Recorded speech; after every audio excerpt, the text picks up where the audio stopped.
আপনাকে খারাপ লাগছে, এর নাম কি? এখন আপনি বলছেন এই তুই রিক্সাওয়ালাকে বললি না কেন যে আমাকে ধরে তুলে দে না, এটা আপনি বলছেন। তখন আপনি বলেন আপনি কেমন মানুষ? আপনি বলছেন আপনার বউকে যে তুই রিক্সাওয়ালাকে বললি না যে তোকে যেন হাত ধরে উঠে দেয়, আপনি কেমন মানুষ? তাহলে আপনার আত্মমর্যাদা, এরই নাম হলো আত্মমর্যাদা।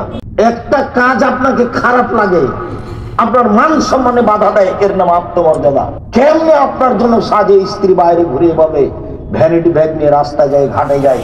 আমরা তো নিজেরাই পুরুষ মানুষই বাজারে যাই না, জীবনে কোনোদিন স্টলে চায়ের স্টলে বসেছি আমার মনে নেই। আমার মা বলতেন বাড়ি থেকে বের হলে, এক, দোকানে বসিও না, দুই, কারোর সাথে বন্ধুতালি করিও না, তিন, প্রাইভেট পড়ায়ও না, চার, দাওয়াত খায়ও না। আমার মা বলতেন, আমার মা নিরক্ষর। এক, কি বললাম? দোকানে বসিও না, দুই, প্রাইভেট পড়ায়ও না, তিন, কারোর সাথে বন্ধুতালি করিও না। বন্ধুতালি চিরদিন টিকবে না, একদিন তোমার পেটে ছুরি দিয়ে পালিয়ে যাবে। দিয়ে আমার মা একটা কাহিনী শোনাতেন, সেটা এখন আর আমি বলছি না। এগুলো বলে আমার মা পাঠাতেন।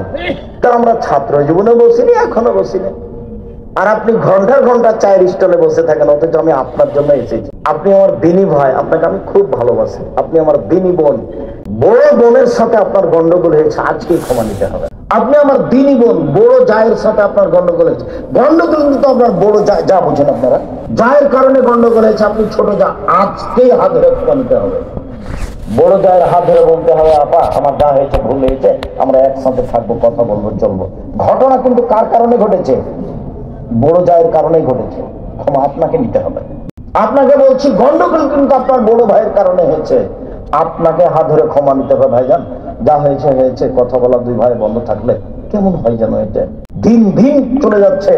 আপনি পাল্টা বলছেন, দেখি ওইখান থেকে কেমনে হাঁটে, এখানে কাঁটা দিয়ে দেবে, কাঁটা দিয়ে ঘেরে দে ওই জন্য এদিকে আসতে না পারে। এটা আপনার স্বভাব। এটা কোন স্বভাব? এটা নোংরা স্বভাব, এটা প্রতিবেশীর স্বভাব, এটা ভাইয়ের স্বভাব। ভাই ভাই ঠাই ঠাই।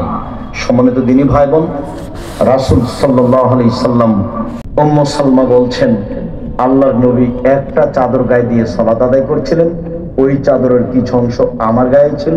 তখন আমি হলাম হায়েজ অবস্থায়, ঋতুবতী। পৃথিবীর মানুষকে সব নিয়ম নীতি আল্লাহর নবী আয়েশার মাধ্যমে, স্ত্রীর মাধ্যমে দিয়ে চলে গেছেন। তিনি নারীদের সাথে কি আচরণ করেছেন? আল্লাহ বলেছেন, নারীরা তোমরা বাড়িতে থাকো, বাইরে যায় না, জাহেলিয়াতের যুগে। আল্লাহ বলেছেন জাহেলিয়াতের যুগে যেভাবে চলতো, মহিলারা শোনো, তোমরা যখন বাড়ি থেকে বের হবা